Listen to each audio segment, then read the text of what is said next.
Welcome guys, मैं शरद आप सभी का स्वागत करता हूं आपके अपने YouTube channel all in one by Sharad पर। जैसा कि आप सभी को पता होगा कि एनटीपीसी के एग्ज़ाम के रिकॉर्डिंग हम लोग जो है साइंस की स्पेशल क्लासेस पढ़ रहे थे और उस साइंस में हम लोगों ने लास्ट वीडियो में चैप्टर पढ़ा था मापन से रिलेटेड बेसिक थ्योरी हमने पढ़ी थी और हमने कहा था कि अगली वीडियो में इससे रिलेटेड कुछ इम्पोर्टेंट मात्रक को बताऊंगा और कुछ नियतांक बताए थे, तो उन्हीं के बारे में आज हम चर्चा करते हैं। आइए देखते हैं। हमने कल पढ़ा दिया था मापन क्या होता है, फिजिक्स के बारे में कुछ बताया था थोड़ा बहुत। आज हम देख लेते हैं इम्पोर्टेंट यूनिट्स फिजिकल क्वांटिटीज। तो देखते हैं। सबसे पहले एक तरफ लिखते हैं मात्रक, एक तरफ लिखते हैं राशि, दूसरी तरफ लिखते हैं मात्रक। राशि में सबसे पहले स्टार्ट करते हैं दाब, बेसिक, बल, वेग, त्वरण, चाल, कार्य, शक्ति,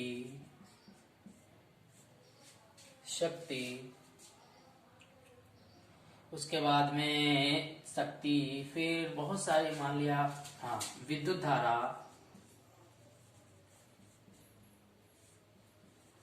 विद्युत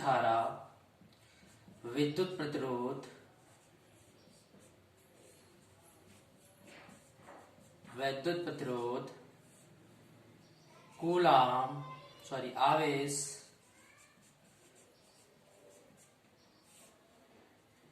उसके बाद में चलिए पहले इतना देखते हैं। तो देखिएगा, दाब का जो मात्रक होता है वो होता है पास्कल या बार। ये बार या पास्कल दोनों ही दाब के मात्रक होते हैं। फिर नेक्स्ट देखिएगा, बल का मात्रक होता है, बल बराबर होता है F बराबर m इंटू ए।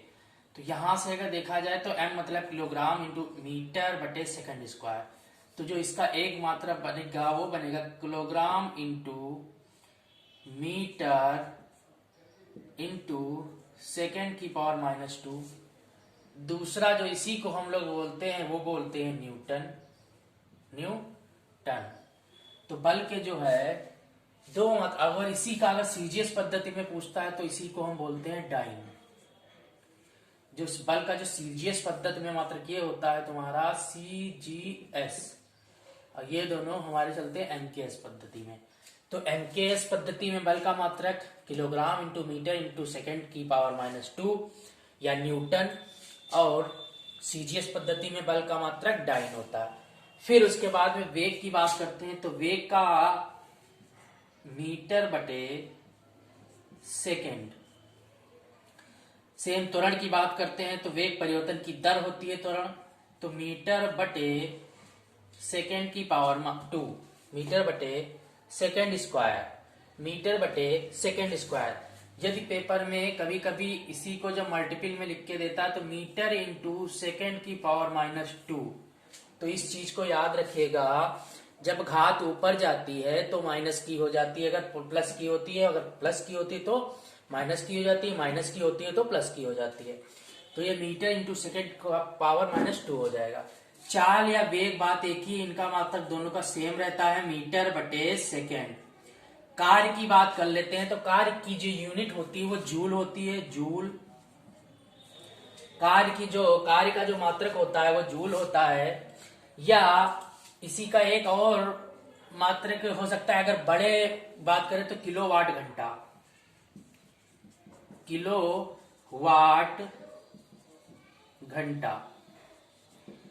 कार्य और ऊर्जा दोनों का मात्रक एक होता है, कार्य और ऊर्जा दोनों का मात्रक एक ही होता है, जूल और किलोवाट घंटा। जूल या किलोवाट घंटा। शक्ति की बात करते हैं तो शक्ति का जो यूनिट होता है वो होता है हमारा P बराबर होता है शक्ति या सामर्थ्य, शक्ति या इसी को बोलते हैं सामर्थ्य। P बराबर W/T, तो P बराबर W/T, W मतलब कार्य करने की क्षमता जो होती, कार्य करने की जो क्षमता दर होती वही होती है शक्ति या सामर्थ्य। तो कार्य होता है हमारा W और T मतलब सेकंड। तो यहां पर अगर देखा जाए तो जूल बटे कूलाम, जूल बटे कूलाम, ये शक्ति की मात्रा की बात करें तो जूल बटे कूलाम, या इसी को बोलते हैं वाट, इसी को बोलते हैं वाट। और शक्ति का जो एक और मात्रक होता है हॉर्स पावर, अश्व शक्ति, अश्व शक्ति। सामर्थ्य का एक और मात्रक होता है अश्व शक्ति। और एक HP बराबर, एक हॉर्स पावर बराबर 746 वाट होता है, ये याद रखना। एक हॉर्स पावर बराबर 746 वाट होता है। और ये शक्ति को सामर्थ्य कहते हैं, सामर्थ्य का मात्रक जूल बटे कूलाम होता है या इसी को वाट कहते हैं। और इसी का एक यूनिट जो है अश्व शक्ति भी होता है, इसको हम इंग्लिश में हॉर्स पावर बोलते हैं। और एक हॉर्स पावर बराबर 746 वाट होता है। फिर उसके बाद में देखते हैं विद्युत धारा। विद्युत धारा का मात्रक होता है, देखिए विद्युत धारा I बराबर होता है Q बटे T, I बराबर Q बटे T। Q का मतलब होता है आवेश, जिसका मात्रक होता है कूलाम, बटे T का मात्रक होता है सेकेंड। तो इस हिसाब से देखा जाए तो I का मात्रक होता है कूलाम बटे सेकेंड, और इसी को बोलते हैं एम्पियर। क्या बोलते हैं? एम्पियर। तो विद्युत धारा का मात्रक क्या हो गया? एम्पियर। तो इतने समझ में आए होंगे। दाब का पास्कल या बार होता है, बल का kilogram into metre into second की पावर -2 या मीटर बटे सेकेंड स्क्वायर होता है। एक इसी को हम लोग न्यूटन बोलते हैं और सीजीएस पद्धति में इसी का मात्रक डाइन होता है। फिर उसके बाद में वेग का मीटर बटे सेकंड, चाल का मीटर बटे सेकंड, त्वरण का मीटर बटे सेकंड की पावर -2 हो जा, मीटर इंटू सेकंड की पावर -2 हो जाता है। कार्य की मात्रक जूल होता है या किलोवाट घंटा भी होता है। शक्ति का हमारा वाट हो गया और विद्युत धारा का एम्पियर हो गया। नोट कर लीजिएगा, फिर इसको रफ करते हैं। चलिए आगे देखते हैं। आगे हम बात कर लेते हैं, ये तो थे सिंपल हमारे यूनिट्स। अब कुछ बड़े वाले जो पेपर में हमारे मैक्सिमम पेपर में जो है एक ना एक पूछ ही लिया जाता है, उसके बारे में बात करते हैं। तो चलिए देखिए, सबसे पहले बात करते हैं हम प्रदीप्त घनत्व। प्रदीप्त घनत्व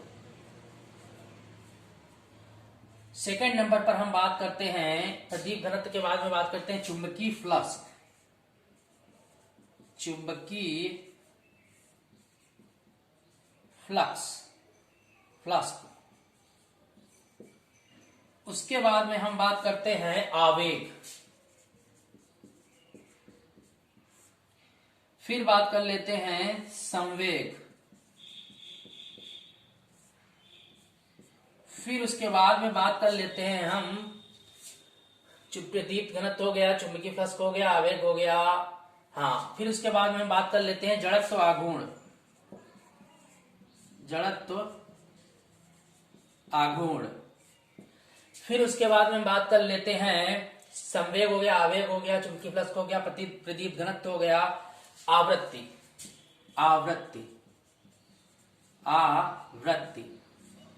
फिर उसके बाद में हम बात कर लेते हैं श्यानता।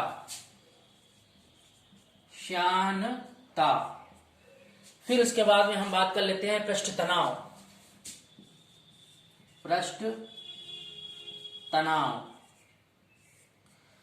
चलिए पहले इतने देख लेते हैं। तो देखिए, प्रदीप्त घनत्व का जो मात्रक होता है वो होता है लक्स। याद रखिएगा, जो प्रदीप्त घनत्व होता है उसका जो मात्रक होता है वो लक्स होता है। प्रदीप्त घनत्व का मात्रक लक्स होता है। जो चुंबकीय फ्लक्स होता है उसका मात्रक जो होता है वो वेबर होता है। वेबर। जो हमारा आवेग होता है, आवेग का मात्रक न्यूटन इंटू सेकेंड होता है।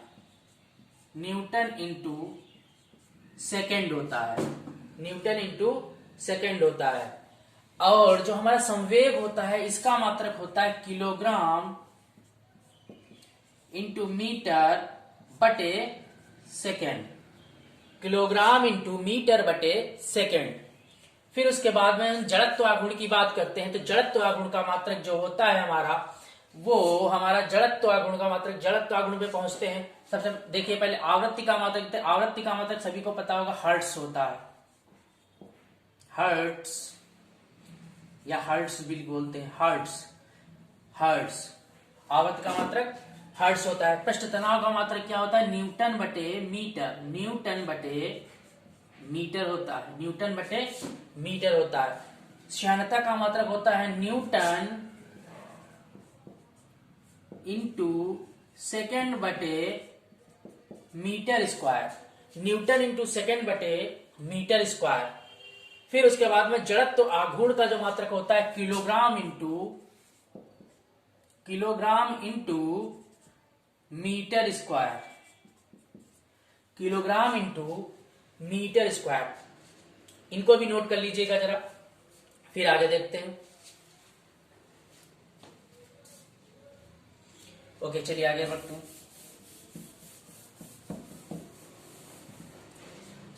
फिर आगे बात करते हैं हम लोग है प्रेरक। प्रेरक, प्रेरक का जो यूनिट होता है वो हेनरी होता है, हेनरी, प्रेरक का हेनरी होता है। फिर उसके बाद में बात करते हैं ध्वनि की तीव्रता, ध्वनि की तीव्रता। तो जो ध्वनि की तीव्रता होती है उसकी जो यूनिट होती है वो डेसिबल होती है, जो ध्वनि की तीव्रता नापी जाती है वो डेसिबल होती है। अब याद रखना जो मनुष्य की जो सामान्य सुनने की जो क्षमता होती है 45 डेसिबल होती है। अगर 85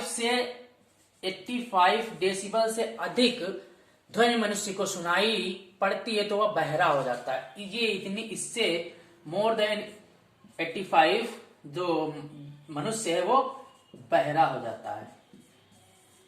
तो याद रखना जो सामान्य है वो ध्वनि की तीव्रता कितनी होनी चाहिए, सामान्य सुनने के लिए लगभग 45 डेसिबल, इससे अधिक नहीं होनी चाहिए। तो ध्वनि की तीव्रता डेसिबल में नापी जाती है। फिर उसके बाद में हम बात कर लेते हैं, एक क्वेश्चन आ जाता है लेंस की क्षमता किससे नापते हैं, लेंस की क्षमता किससे नापते हैं। तो जो लेंस की क्षमता का जो मात्रक होता है वो होता है हमारा डायोप्टर, डायोप्टर। लेंस की क्षमता का जो मात्रक होता है वो होता है डायोप्टर। फिर उसके बाद में बात कर लेते हैं हम विद्युत धारा, बात कर चुके हैं। प्रतिरोध की बात कर लेते हैं, वैद्युत प्रतिरोध किससे नापा जाता है, तो इसकी जो यूनिट होती है वो होती है ओम। विद्युत प्रतिरोध किसमें नापा जाता है, ओम, इसको इंग्लिश में रेजिस्टेंस बोलते हैं। फिर उसके बाद में हम बात कर लेते हैं और हाँ इंपॉर्टेंट नवगमन, नौका गमन जो होता है, नवगमन, जो नवगमन है इसकी जो यूनिट होती है वो नॉटिकल मील होती है, नॉटिकल, नॉटिकल, नॉटिकल। इसको जो हम मीजर करते हैं नौका गमन को, वो नॉटिकल में रखते हैं। हो गए, तो मेरे ख्याल से इतने सफिशियंट है, मोर देन इससे ज्यादा क्वेश्चन एक भी नहीं आएगा पेपर में, अगर आएगा तो यहीं से आपके एग्जाम में फंस जाएगा। तो उम्मीद करते हैं ये सारी चीजें आपने नोट कर ली होगी, समझ में आया होगा। अब आगे बढ़ते हैं। कुछ हमने बताया था कि हम कल यहाँ पर बात करेंगे कुछ नियतांकों के बारे में, कुछ बात